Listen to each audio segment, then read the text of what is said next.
lié à l'actualité douloureuse qui nous vient d'Israël et qui nous impacte tous et qui est essentiel, sans jeu de mots. Vraiment, il est essentiel de pouvoir se tourner vers l'actualité et de pouvoir faire parler le texte de la Torah au regard de ces émotions très vives. En tout cas, moi, ça fait une semaine que je suis, tu peux résumer un peu dans un état vraiment presque un état second. Donc vous êtes au courant de cette affaire Valder. Donc il s'agit d'un prédateur sexuel et la douleur est d'autant plus vive qu'il est présenté comme un héros pour les enfants puisque auteur à succès de livres pour enfants. Mais non seulement ça, c'est-à-dire qu'il était thérapeute, donc c'était des patients à lui, des enfants, filles, garçons, etc. en quantité, et il était, j'ai pas bien compris, mais quelque chose comme responsable ou invité d'honneur ou quelque chose comme ça d'une association pour préserver les enfants et la protection de l'enfance. Donc on est dans un schéma vraiment d'une violence absolue. Et donc, c'est bien sûr un mal pour un bien, il n'empêche que déjà on pense très fort aux victimes. Et je dois vous dire aussi, je ne me suis pas encore exprimée sur les réseaux, etc., pour une raison assez simple, c'est que ces derniers jours, je suis sans arrêt en contact avec des jeunes femmes qui se réveillent, qui parlent, qui m'ont appelé, qui pleurent. Alors des fois les messages c'est juste des sanglots, d'accord ? Que des sanglots, aucun mot qui sort et que ça réactive en fait toute leur souffrance. Et donc voilà, je suis vraiment très abîmée par tout ça et j'essaye moi-même de retrouver de l'énergie pour pouvoir aider ceux qui ont besoin d'aider et il y a urgence évidemment. Donc notre cours s'appelle « Croire et être cru ». Bien sûr. Nous sommes donc dans la paracha de Bo. Hein, on va faire un cours de paracha lié à l'actualité, mais c'est un cours de paracha, n'oublions pas. Donc c'est paracha de Bo. Et dans la paracha de Bo, il y a les 3 dernières parmi les 10 plaies qui ont été infligées à Pharaon. Nous avons les 3 dernières plaies, donc dont la plaie de la mort des premiers-nés. On a le fameux Korban Pessah, l'agneau pascal, et on a la sortie d'Égypte. On a la sortie d'Égypte au milieu de la nuit, à minuit, le 15 Nissan. Et on a évidemment aussi la mitzvah de raconter à nos enfants la sortie d'Égypte. C'est dans la paracha de cette semaine, quand ton fils te posera la question, quand ton fils te demandera. Et donc, c'est une paracha, vous avez compris, très riche. C'est aussi la paracha où il y a la première mitzvah parmi les 613 commandements.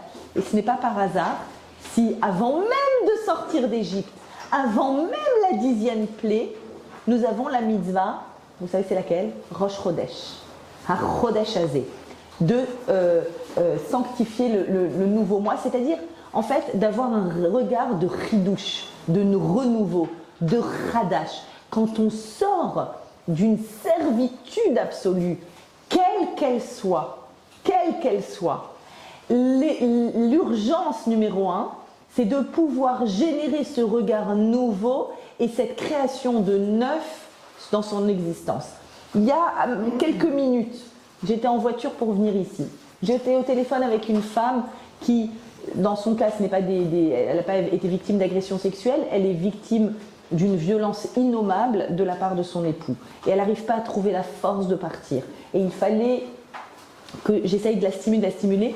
Et elle me dit, mais qu'est-ce qui m'arrive ? Qu'est-ce qui me laisse inerte ? Pourquoi je sais que je subis des choses innommables ? Comment ça se fait que j'arrive pas à me lever, à prendre mes enfants et à m'enfuir ? Et en fait, pour réussir à faire ça, il nous faut cette première mitzvot, Chodesh, Chadash. Sache que quelque chose de neuf peut arriver.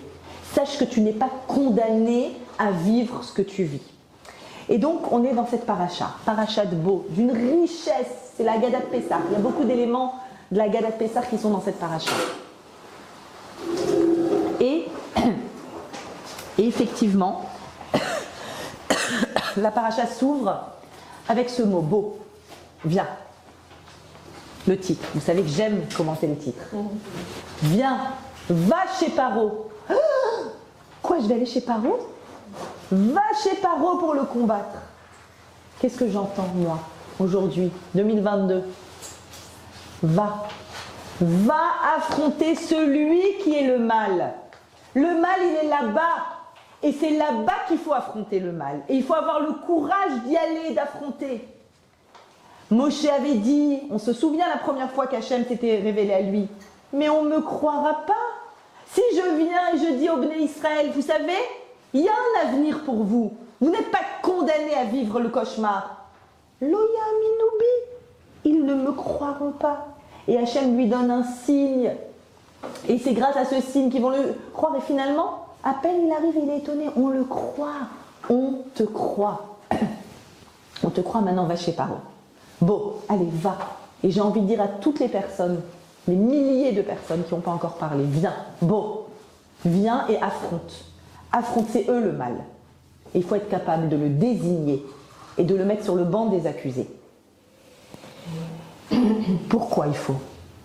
Parce que les man shiti au totai, afin que je puisse opérer et montrer tous mes prodiges, tous mes signes, afin que l'on voit que l'on est pris en charge par la vérité.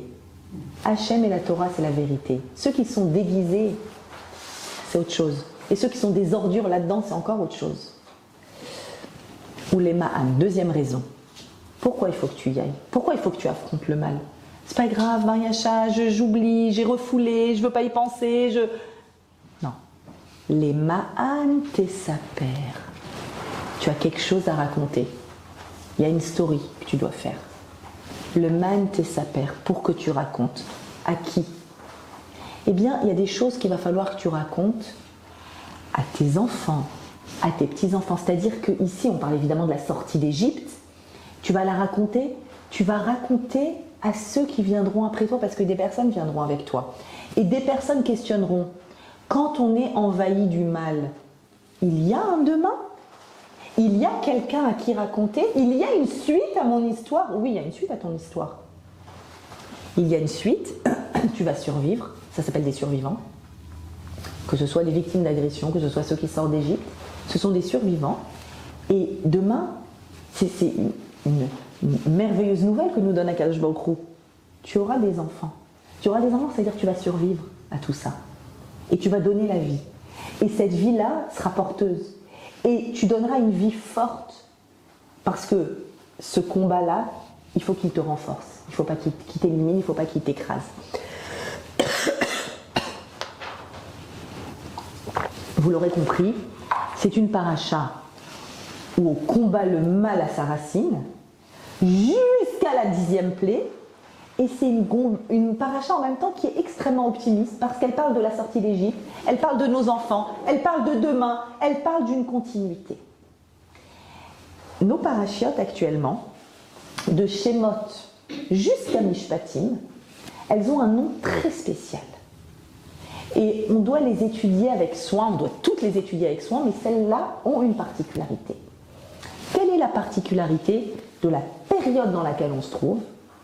Et la période dans laquelle on se trouve est influencée par les parachiotes que nous lisons actuellement, vous comprenez?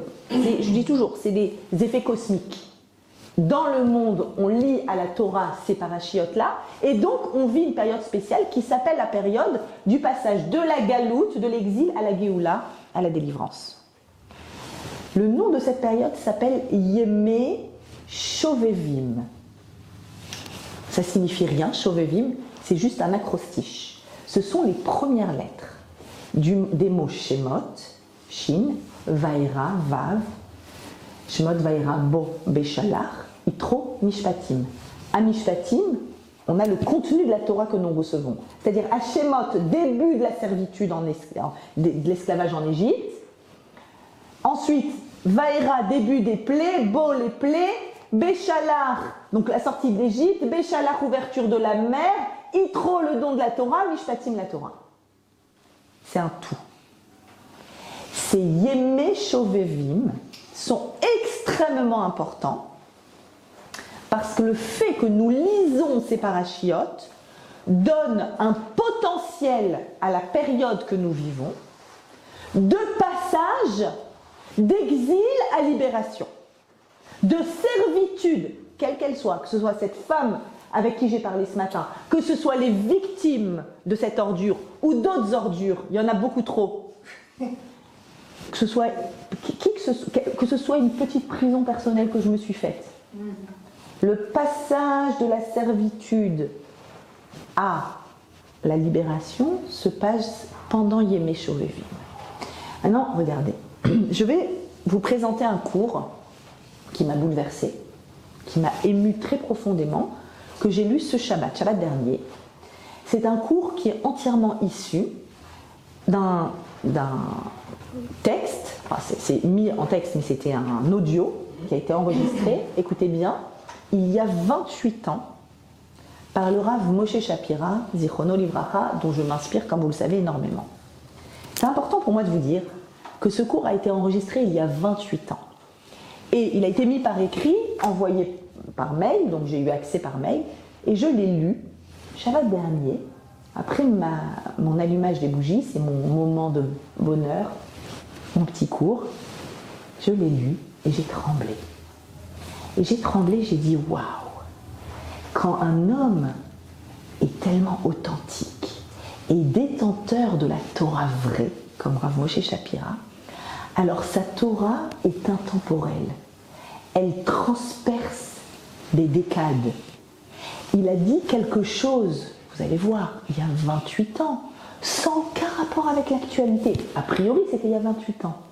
Et on a l'impression, quand on lit son texte, qu'il est au courant de ce qui s'est passé et qu'il nous fait un Dvar Torah sur mesure pour nous donner des éléments de réponse quand on est perdu. Parce que quand on est perdu, il y a la Torah qui nous répond. Et lui qui a parlé il y a 28 ans, de façon prophétique. Mais en fait, je ne suis même pas étonnée. Parce que la Torah, elle a cette épaisseur-là. C'est-à-dire qu'à quel que soit le moment où tu l'as dit, elle est actuelle. Et il y a 28 ans, c'est ça qu'il a dit, et c'est ce qu'il faut que j'entende moi aujourd'hui, que nous entendions aujourd'hui. Et il explique même, il fait une introduction à son cours, et dans l'introduction, il nous explique, sans le savoir, pourquoi ce qu'il dit est actuel. Et il nous dit, quand on lit la Torah, à la synagogue le samedi, il faut 10 personnes pour ouvrir le Sefer Torah et la lire. Et il en faut 3 sur la bima, au niveau de l'estrade. Pourquoi il faut 3 personnes?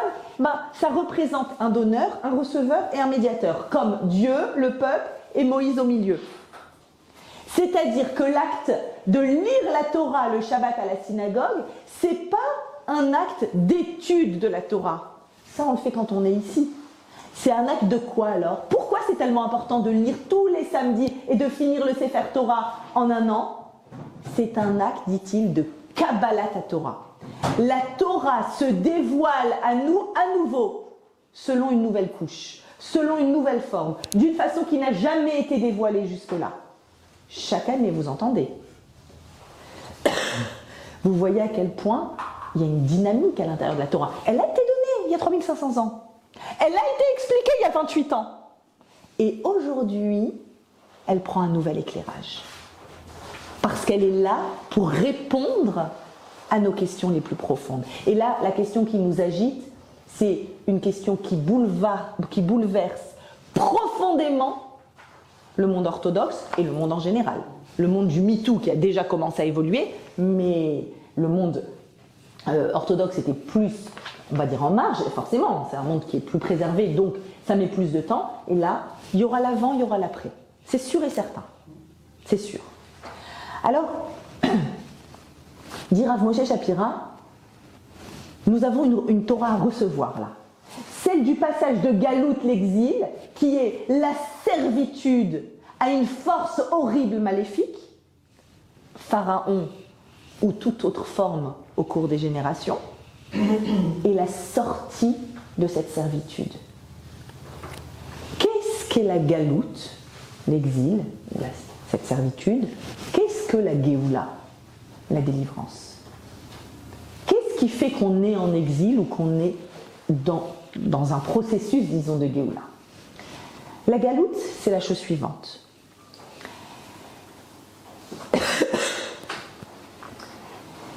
L'exil, c'est être à l'extérieur. À l'extérieur de quoi? Aujourd'hui, on peut être à l'intérieur d'Israël.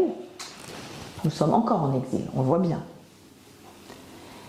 Il y a certainement un processus de Géoula qui est en marche, c'est une évidence, mais qui est loin d'être terminé.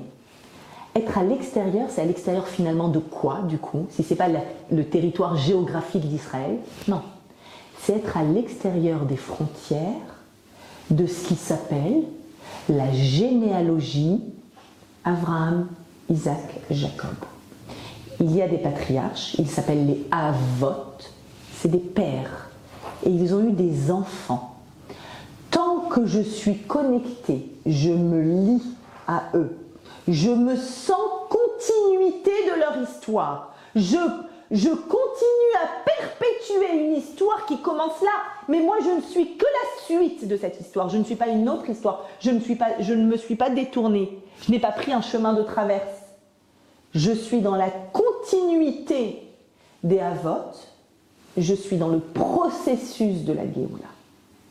Quand on s'extrait, quand on s'exclut, quand nous ne sommes plus cette continuité, et on va voir ce que ça signifie, ne plus être cette continuité, alors c'est la galoute.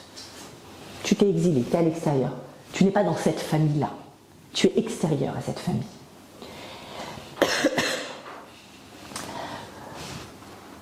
Il y a une phrase qu'on dit tous les jours dans la Hamida qui le dit très clairement, ce que je suis en train de vous dire. La première bracha de la Hamida, Birkat Avot, la bénédiction des pères, où on cite Abraham, Isaac, Jacob. Il y a une phrase que l'on dit, Vezocher Chasdei Avot, Dieu se souvient de ce qu'ont fait les Avot, ou Mevi Goel, et il nous amène la Géoula. C'est-à-dire qu'il y a le lien avec nos Avot, mais nous, il faut qu'on puisse dire Avot. C'est-à-dire qu'on doit être des dignes fils pour pouvoir dire Avot. La Géoula vient dans la mesure où tu es connecté à tes patriarches, à ceux qui sont les pères. Maintenant, attends, Mariacha, qu'est-ce que tu nous dis là? C'était il y a 4000 ans. Être connecté à une généalogie de 4000 ans, c'est poussé quand même. Hein. C'est-à-dire qu'il faut être sacrément costaud. Il faut en avoir de l'énergie. Alors évidemment, personne ne peut faire son arbre généalogique au-delà de, je ne sais pas, 100 ans peut-être, maximum. 4000 ans? Tu me demandes de valider 4000 ans de généalogie? Comment c'est possible? Qui peut ici dire « Ah ouais, moi, sûr ». Alors on a quelqu'un qui nous aide. On a quelqu'un qui nous aide, il est chargé de ça. C'est son rôle, c'est son travail. Celui qui est chargé de faire le lien entre un père et l'élément de début, je vais dire, les trois patriarches, donc les éléments de début, ceux qui ont créé le peuple d'Israël, les créateurs de ce peuple. Et le fait qu'il y ait une généalogie qui va continuer, 4000 ans, c'est qui? Yosef. Pourquoi Yosef? Yosef, la particularité dans la Torah de Yosef, c'est qu'il est à la fois un des 12 tribus, donc c'est juste le fils de Jacob, donc il est comme les autres. Pourquoi Yosef? Ah non, mais il a donné lui-même naissance à 2 tribus, Ephraïm et Ménaché. Donc il est un Av aussi. D'ailleurs, on le compte, vous savez, dans les Ushpizin ou dans les sphères de la Kabbalah, il est compté. Aucun des autres 11 frères n'est compté. Il est compté. Pourquoi il est compté? Parce que justement, lui, il a donné naissance à Ephraim et Ménaché, et Jacob avait dit sur son lit de mort, tes enfants sont mes enfants, ils comptent dans les 12 tribus, Ephraim et Ménaché. Alors attends, Yosef c'est quoi? C'est un fils ou c'est un père? C'est les deux. Ce qui signifie, il est l'élément de connexion père-fils. Il est celui qui peut dire, quand on est en exil, parce que Yosef, on se rappelle, il a été envoyé en Égypte. Donc en plus, il n'était même pas chez papa et maman. Rester dans la belle voie de la tradition, de la Emouna, quand je suis cocoonée chez papa et maman, c'est une chose. Mais quand je suis en exil et que j'ai pas WhatsApp, et que je ne sais pas pourquoi je suis en exil et que j'ai été vendue par mes frères, et que là-bas, j'ai une femme et j'ai des enfants, et que mes enfants sont dans l'absolue continuité de papa, de leur grand-père, ah, Yosef, toi, tu sais continuer une histoire même quand tu es en exil, même quand tu es déconnecté. Dans les termes extraordinaires de nos Chachamim, ça s'appelle ou Beit Yaakov Esh, la maison de Jacob est comparée à du feu, un feu dans le sens, cette lumière de la Torah qui les anime. Et Beit Yosef, la maison de Joseph, est comparée Lehava, une flamme. Quelle différence entre un feu et une flamme? Le feu, tu le fais dans un endroit, tu peux pas le prendre. Tu fais un feu dans une cheminée ou quand tu fais un feu de camp à des enfants, dans une colo, impossible de transporter le feu, on est d'accord. La flamme, tout son principe, c'est qu'elle est transportable. C'est tu la prends pour aller allumer ailleurs. C'est-à-dire que Yosef, il est quoi par rapport à Jacob, là où il transmet à 100%. C'est une maison protégée avec une merveilleuse transmission du lien à Hachem, de la Emouna. Yosef est en exil, le premier de tous. Et il prépare, on comprend bien après, les exils à venir.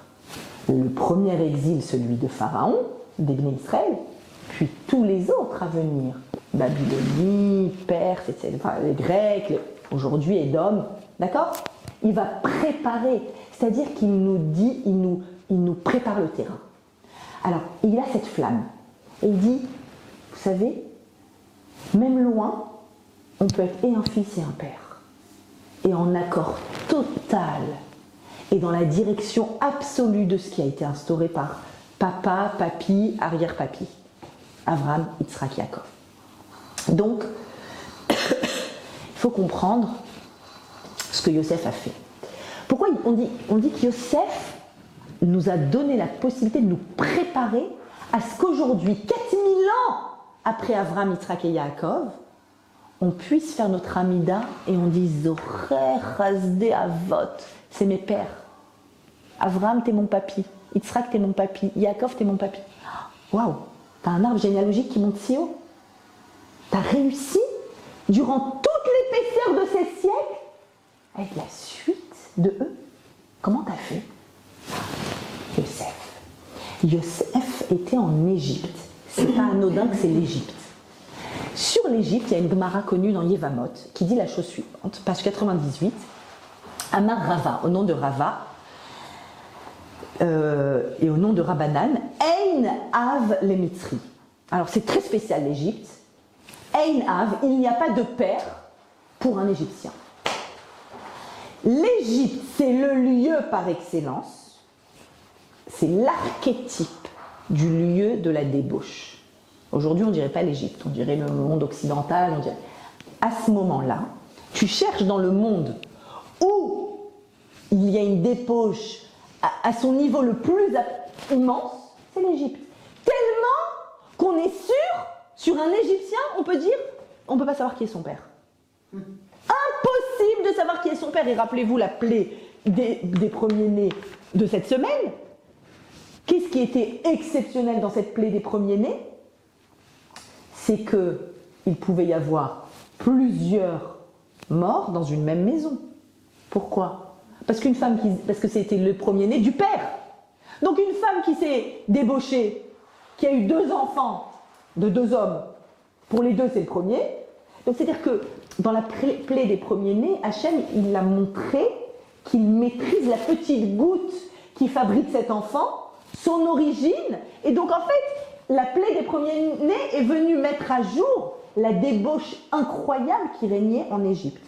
En Égypte, c'est 100 fois ni loi au niveau des mœurs. D'accord? C'est là-bas qu'arrive Yosef, seul, à 17 ans, le plus beau gosse que vous n'ayez jamais imaginé. Seul à 17 ans. Et on se souvient, il a été éprouvé par Madame Potiphar. Et il a résisté. C'est incroyable. Yosef, comment t'as fait? Yosef, t'es seul, t'es beau, t'es abandonné de tout le monde. Quelqu'un t'offre ses bras chaleureux. Je ne serai pas la continuité de papa si je me déroute, si je me fourvoie, si je prends la tangente, si j'ai pas une absolue rigueur dans le domaine de l'intimité, je ne suis plus la continuité de papa. Nos chachamim disent que c'est de cette façon qu'il a pu préparer l'arrivée des Bnei Israël en Égypte et surtout la Géoula. Et on va comprendre pourquoi. En fait, ce qu'il faut comprendre,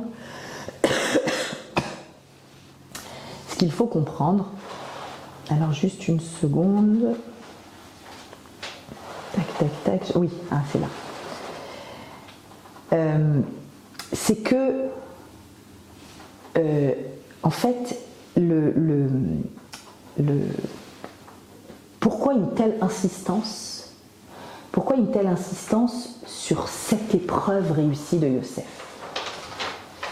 Qu'est-ce qu'il y a de tellement fondamental dans le fait d'être aligné, de n'avoir aucun écart au niveau de la sexualité, aucun écart, et que c'est ça qui fait et qui est la garantie qu'il est la continuité de papa et qu'après lui, Ephraïm et Ménaché seront la continuité et seront parmi les 12 tribus. Alors il faut bien comprendre ce qui se passe ici.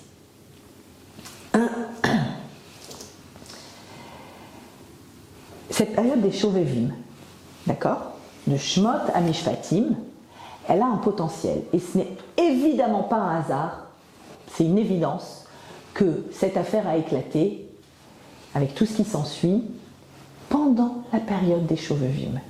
Le sujet des Shovevim, c'est celui-là.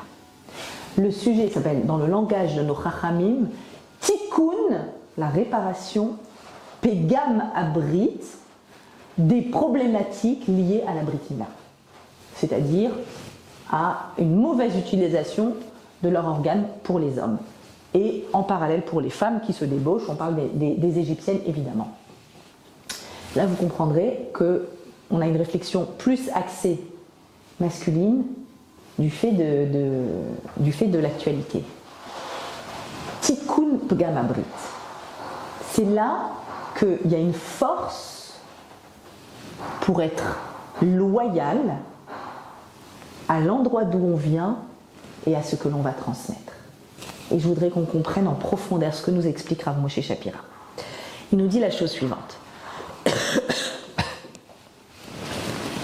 Le fait d'être fertile, le fait de pouvoir avoir des enfants, c'est quoi? Rav Shapira dit c'est un picadone. C'est quoi un picadone? C'est un dépôt. C'est un dépôt qui est donné à chacun d'entre nous. Chacun a en nous ce qu'appelle Rav Moshe Koach Holada, une force de fertilité, c'est-à-dire une force de faire exister un être après moi. Et donc, pour cela, une force d'union, d'intimité. Et cette force qui est en nous est un dépôt. C'est-à-dire, c'est quoi un dépôt? Je le mets chez toi, en dépôt, et tu es garant de la continuité de ce dépôt. Je m'explique. À l'intérieur de notre force de fertilité, qu'est-ce qu'il y a? Si nous sommes vraiment les enfants des Havot, comme on le dit dans la Mida, eh bien, il y a un certain pourcentage que je ne saurais définir d'ADN qui provient d'Abraham, d'Isaac, de Jacob, de Yosef. Si on est descendant de Yosef. Mais en tout cas d'Abraham, Isaac et Jacob. On est d'accord? Forcément. Ça, ce qui est le fait que nous sommes cette continuité, nous sommes dépositaires du fait que nos enfants le soient aussi. C'est-à-dire que on nous fait confiance de pouvoir perpétuer ce dépôt-là. Un mot extrêmement important pour comprendre ce qu'on est en train de dire, qui est d'une puissance extraordinaire, un mot sur la notion d'Emouna. Et le lien, bien sûr, avec hashtag on te croit. Avec quoi? Le hashtag on te croit. C'est quoi la Emouna? La Emouna, c'est une mida. La Emouna, croyance en Dieu, confiance en Dieu, nous vient d'Abraham. C'est le premier. Vraiment, copyright, Abraham, détenteur, le premier dans l'humanité, Hachem, Echad. J'ai une confiance absolue en lui. Et j'y crois, de toutes mes forces. La Emouna est une mida. Une mida, c'est un trait de caractère, c'est-à-dire que ça se travaille. On peut être plus ou moins ma'amine au cours de notre vie. C'est pas un état. C'est une mida. Mida, ça veut dire une mesure, attention. Cette mida, le Maharal nous explique, attention, c'est une mida qui est à double sens. Je m'explique. Le fait d'avoir en nous la mida de Emouna vers Hachem, j'ai confiance à Hachem, ou j'ai confiance en mon mari, j'ai confiance en ma femme de ménage, j'ai confiance en ma fille, j'ai confiance à mon ami. Faire confiance. D'accord ? Ça relève de la même confiance. Je fais confiance. C'est à double sens. Quand j'ai cette mida que je fais confiance, je suis également automatiquement digne de confiance. Regardez, sur Abraham, on le dit clairement.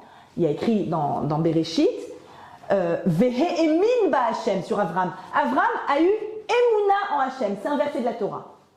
Et ailleurs, je crois que dans le texte de Néhémia, il y a écrit Matsata, tu as trouvé Abraham, Neheman, digne de confiance. Alors attends, il est quoi? Il est Ma'amin, il a confiance, ou il est Neheman, digne de confiance? Mais tu n'as pas compris, c'est la même chose.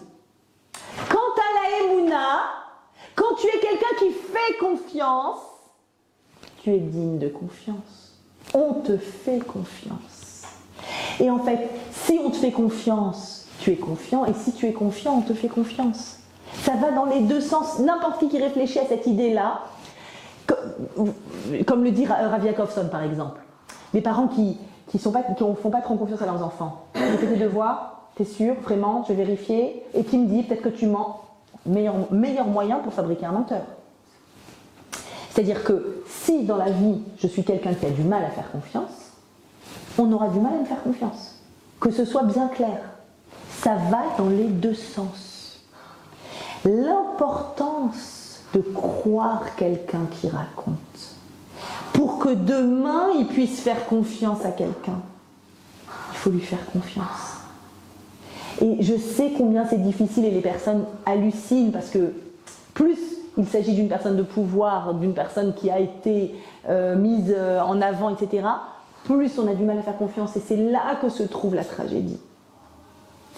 On te croit, que nos enfants sachent, on doit éduquer nos enfants, qu'ils sachent que quoi qu'ils nous disent, on les croit, on leur fait confiance pour qu'ils puissent venir nous parler librement. Revenons à la Emouna. Abraham est à la fois, il fait confiance et il est digne de confiance. Et cette confiance, qu'est-ce qu'il a fait? Il l'a enracinée dans le peuple d'Israël, chez Yitzhak, chez Jacob, chez les 12 tribus. Il y a un enracinement de cette Emouna. Nous sommes tous porteurs de cette Emouna. Mais comment pouvoir être sûr que cette Emouna, qui est le fondamental du peuple d'Israël, le premier Icar, c'est-à-dire le premier fondement, comment être sûr qu'on la transmet? Comment être sûr qu'elle ne va pas se diluer, se dissoudre? 4000 ans quand même. 4000 ans et combien d'exil et combien de souffrances?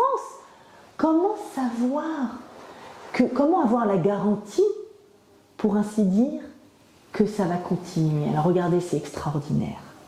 En fait, la Emouna, elle nous est donnée, et en même temps que nous est donnée la Emouna, nous est donnée aussi la possibilité de la fertilité, de transmettre la vie. Oui, mais comment? En fait, si je transmets la vie et que j'utilise ma force de fertilité, moi homme, moi femme, et j'inclus là-dedans aussi bien le respect de la Tahara, du mikvé, mais j'inclus là-dedans toutes les déviations, sauf en arrivant jusqu'aux agressions et aux prédateurs, puisque c'est l'actualité, mais en passant aussi par ces garçons qui ne savent pas comprendre que non, ça veut dire non. Et que être gêné, ça ne veut pas dire oui. Et savoir qu'on ne peut pas s'éparpiller.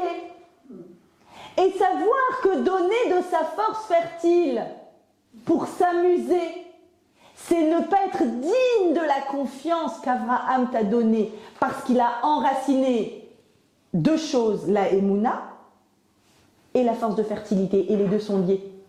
Si tu gardes ta force, ta puissance de fertilité dans l'alignement des avot, alors tu es digne de confiance. Tu es digne de confiance. Ça veut dire que tu as aussi la émouna. Ça veut dire que tu transmets aussi la émouna. C'est-à-dire que, en fait, préserver cette force fertile, c'est la garantie de la transmission de la émouna. Si je suis allée à droite, à gauche, qu'il y a eu un éparpillement, mais alors, comment je peux te faire confiance pour la émouna?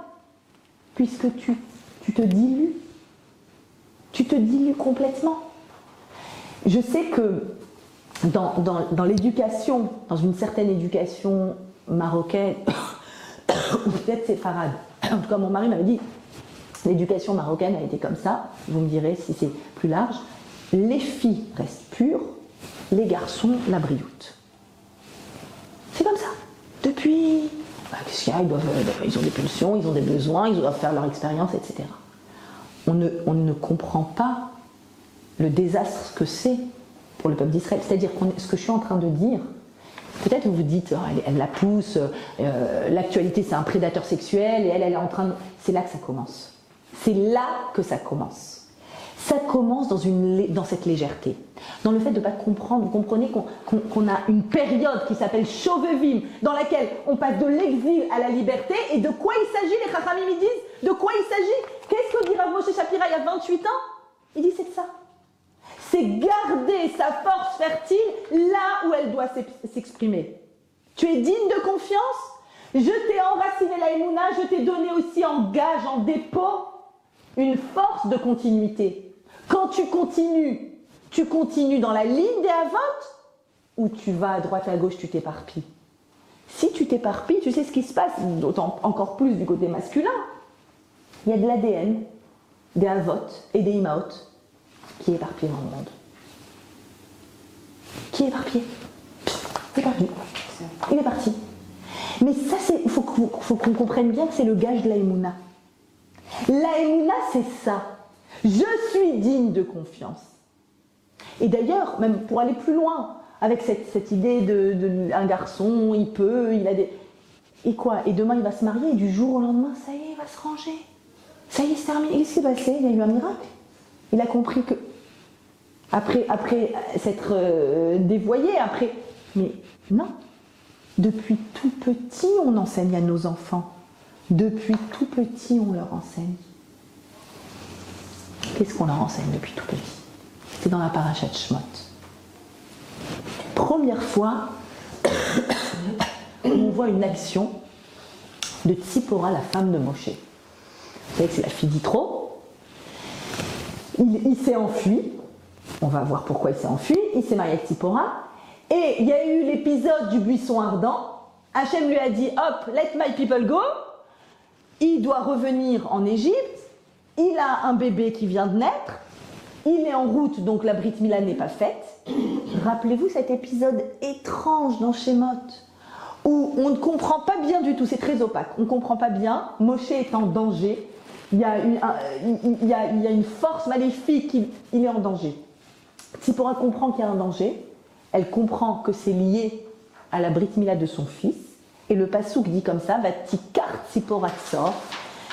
Tzipora a pris un caillou tranchant, Vatikrot et Orlat Bena, et elle a retranché, elle a fait la Brit Mila à son fils. Regardez cette femme, elle a fait la Brit Mila à son fils, Vatomer, et elle dit quelque chose, et juste après, Moshe est donc hors de danger, Vatomer, elle dit une phrase.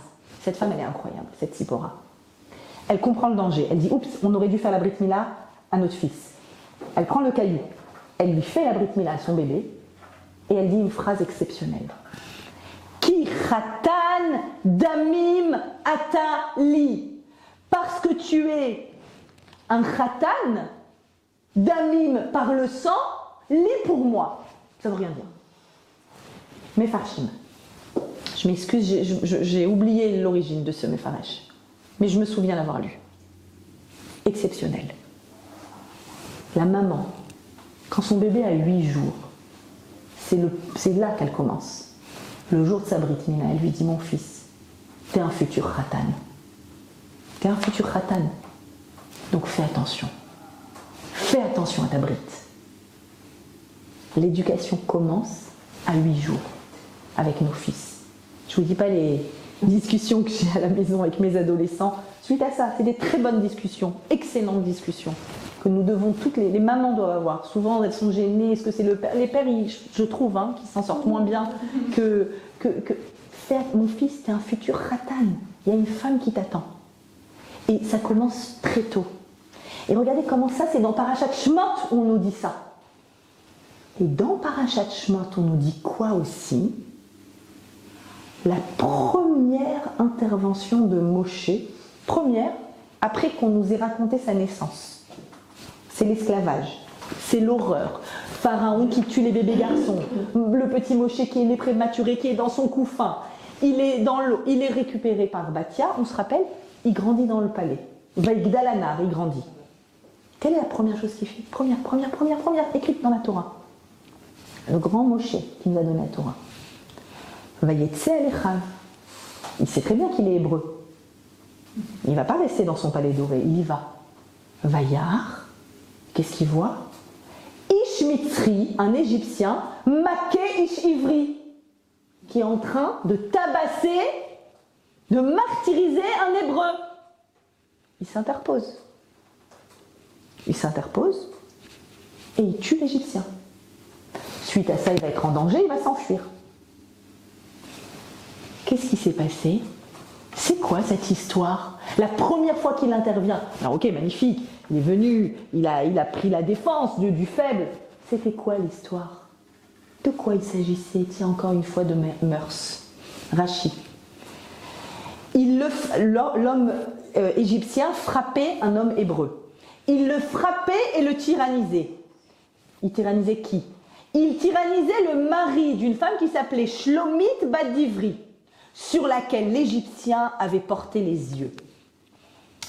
Une nuit, il a fait lever son mari. Il le fit sortir de la maison au milieu de la nuit il lui a inventé une tâche à faire. Et il a profité de son absence pour revenir et rentrer dans la maison et se coucher avec cette femme, laquelle était, on va dire, c'était une situation de viol. Le mari, à son retour, comprit ce qui s'était passé, et comme l'Égyptien a vu qu'il avait compris, il s'est mis à le frapper et le tyranniser à longueur de journée. Première action de Moshe, l'histoire de cet Égyptien qui a violé cette femme hébreu. Première action de Sipora, la Brit Mila de son fils. On est dans Shemot. Maintenant regardez, le Midrash nous dit, c'est incroyable, on a un peuple fait de 4 millions d'individus. Puisqu'on se calcule, il y avait 600 000 hommes âgés de 20 à 60 ans, les femmes, les vieux, les enfants, 4 millions d'individus. Ils sont extrêmement beaux, c'est écrit dans les textes, on le prend, pourquoi pas, mais ils sont esclaves, ils sont asservis. Pendant 210 ans, du fait de Yosef qui a résisté à Madame Potiphar contre toute attente, qui a réussi à dire attends, je suis dépositaire d'une force dans laquelle il y a le principe de Emouna. Je dois être digne de confiance. Si je fais confiance, je suis digne de confiance.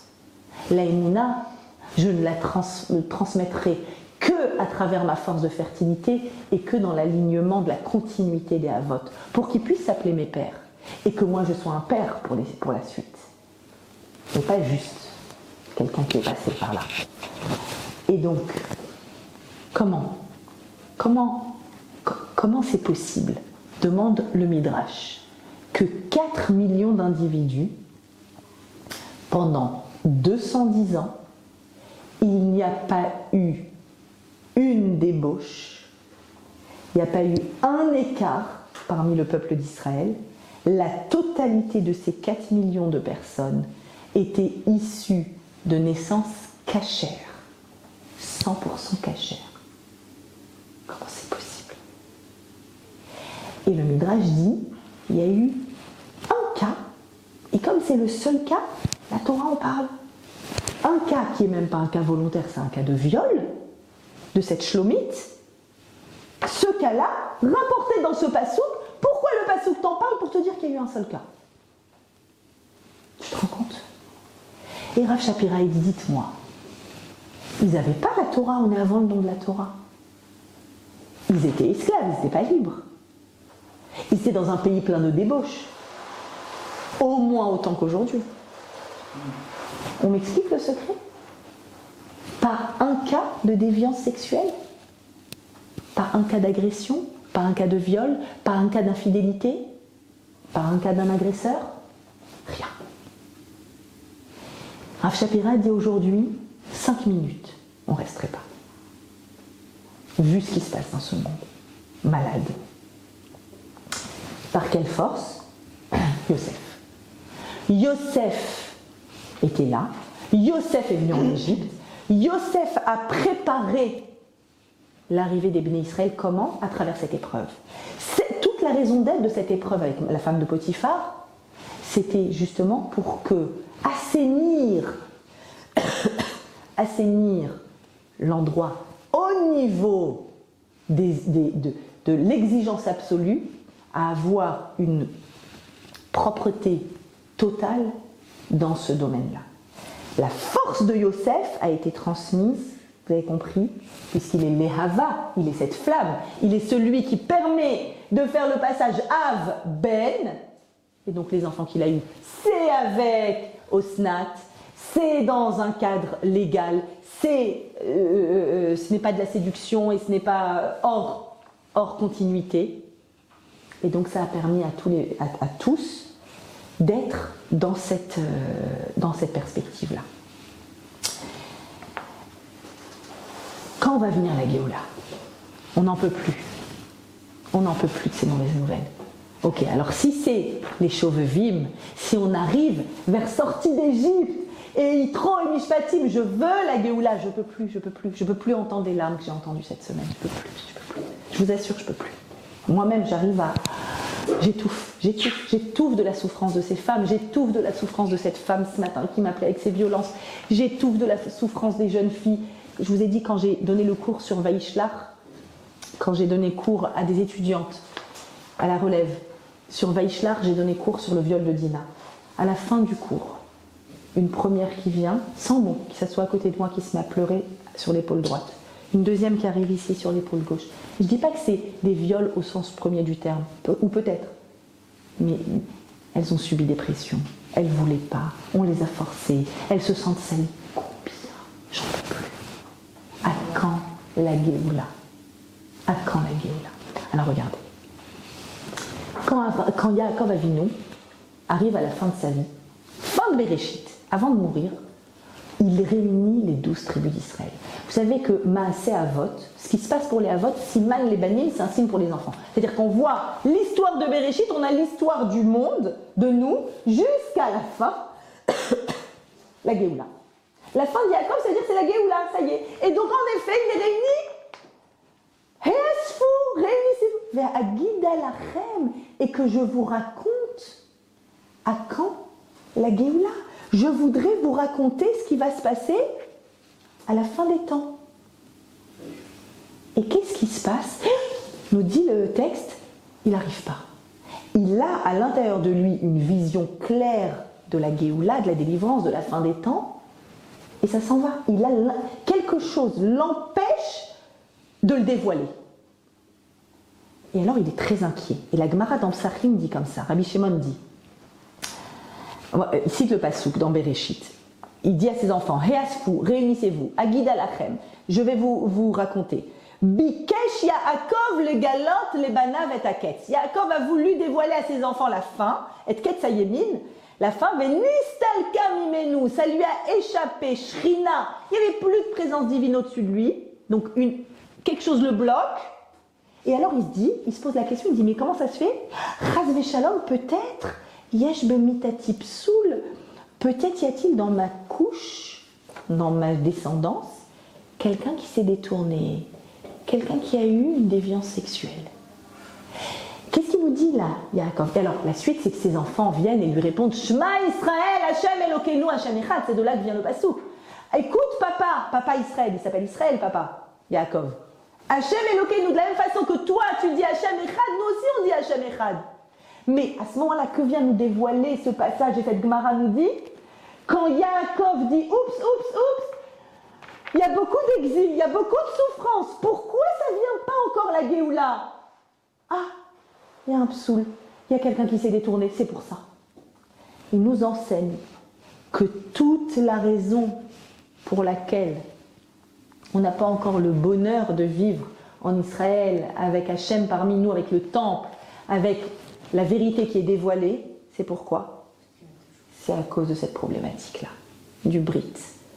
Problématique masculine, féminine, la problématique de ne pas préserver notre force de fertilité, en alignement avec le dépôt qui nous a été fait, avec la Emouna, que l'on fasse confiance et que l'on soit digne de confiance, digne de cette confiance.